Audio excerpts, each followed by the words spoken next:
Sir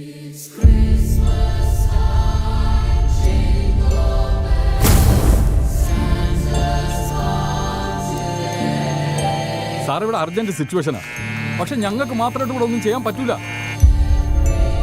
താനാരാ? ഞാൻ അവിടുത്തെ അറ്റൻഡറാണ് സാർ.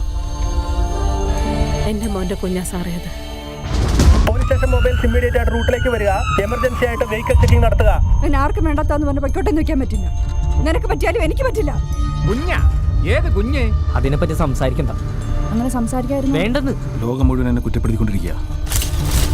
എനിക്കിനി എല്ലാ വഴിയും നോക്കണം. കൊച്ചല്ല സാറേ, ഒന്ന് കരഞ്ഞാൽ നമ്മളെടുത്ത് അതിനെ ചേർത്ത് പിടിക്കില്ലേ? ഒരു വെഹിക്കിൾ 3 പേര് ഇവിടുന്ന് അതേ വിട്ടുവരാൻ പറ്റൂ. ഇതിന് കേസുകാരെ ആ സ്ത്രീ പരാതി കൊടുത്താൽ നിങ്ങളെല്ലാവരും കുടുങ്ങും. ചെറിയ പണിയല്ല വരാൻ പോകും. ആ ഹോസ്പിറ്റലിൽ നിന്ന് ഇറങ്ങാൻ പോയ റൂട്ട് കുറച്ച് വളഞ്ഞ വഴിയാണ്. സാർ, പുള്ളിയുടെ കുക്ഷപ്പേട്ട് ഹോസ്പിറ്റൽ അറ്റൻഡറാണ്. ആദ്യം ഗൗരീശപ്പെട്ടത്തുനിന്ന് നെടുമങ്ങാട് റൂട്ടിലേക്ക് പോയി. വീട്ടിൽ പോകാൻ തോന്നിയില്ല. അവിടെ നിന്ന് അവൻ തിരിച്ച് പേരൂർക്കട ടവറിന് കീഴാണ്. അത് ഞാനൊരു വെള്ളം കുടിക്കാൻ വേണ്ടി കയറുകയാണ് സാർ. ഇപ്പോൾ വീണ്ടും മൂവിംഗ് ആണ്. അറ്റ് പ്രസന്റ് വെള്ളയമ്പലം ടവറിന് കീഴാണ്. ഒരുതരം ബാക്ക് ആൻഡ് ഫോർത്ത് പോലെ. ആ കുഞ്ഞിനെല്ലാം പറ്റി നിങ്ങൾ എന്നെ പിടിച്ച് ജയിലിടും. ആ നിങ്ങളുടെ കാര്യം. അവന്റെ കവാലം ഒക്കെ അവരോട് കൊടുക്കണം സാറേ. പോലീസ് നിങ്ങളെ പ്രതിസ്ഥാനത്താക്കുമെന്ന് കേൾക്കുന്നത് ശരിയാണോ?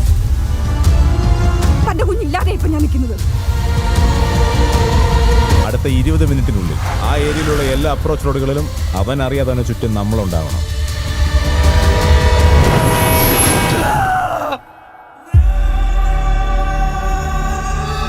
അതുമാത്രം പറഞ്ഞില്ലല്ലോ. എന്ത് കുഞ്ഞാ?